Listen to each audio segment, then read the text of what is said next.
पुढे जाऊया. मंत्री झिरवळांच्या कार्यालयातील लाचखोरी प्रकरणातून महत्त्वाची घडामोड समोर येते. आरोपी राजेंद्र ढेरिंगेला 2 मार्चपर्यंत न्यायालयीन कोठडी सुनावण्यात आलेली आहे. मंत्री झिरवळ यांच्या कार्यालयातील लाचखोरी प्रकरणातून महत्त्वाची अपडेट समोर येते. राजेंद्र ढेरिंगेला सध्या 2 मार्चपर्यंत न्यायालयीन कोठडी सुनावण्यात आली आहे.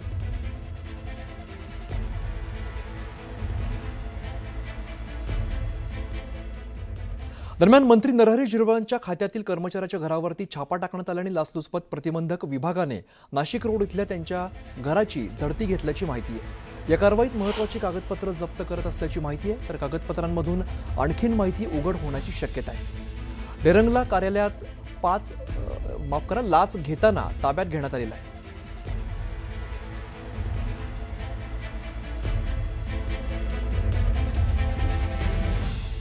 पुढची महत्त्वाची घडामोड आपण बघूया. खासदार श्रीकांत शिंदेंनी मंत्री गणेश नाईकांना ओपन चॅलेंज दिलंय. खुमखुमी असेल तर 2029ला ठाणे किंवा कल्याण लोकसभेत उभे राहा, तुमची खुमखुमी उतरवतो असं थेट आव्हान श्रीकांत शिंदेंनी दिलंय.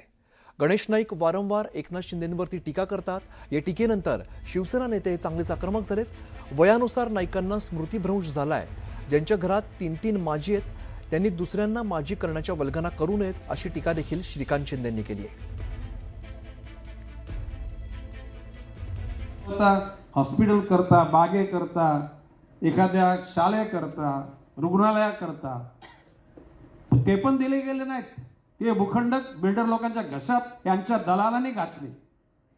मला या गोष्टीची लाज वाटते की ज्या मंत्रिमंडळामध्ये मी आहे त्या मंत्रिमंडळामधल्या नगरविकास खात्याच्या लोकांनी अशा प्रकारचा कर्मदरिद्रीपणा केला. कल्याण लोकसभेमध्ये देखील जे आहे एक खासदाराला माजी करून टाकेन आणि एकही महानगरपालिका जी आहे ती निवडून येऊन देणार नाही.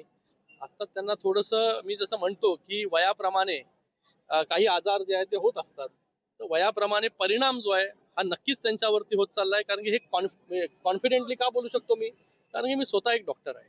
त्यांची डायग्नोसिस मला वाटतं त्यांना स्मृतिभ्रंश, ज्याला इंग्लिशमध्ये डिमेन्शिया असं म्हणतात,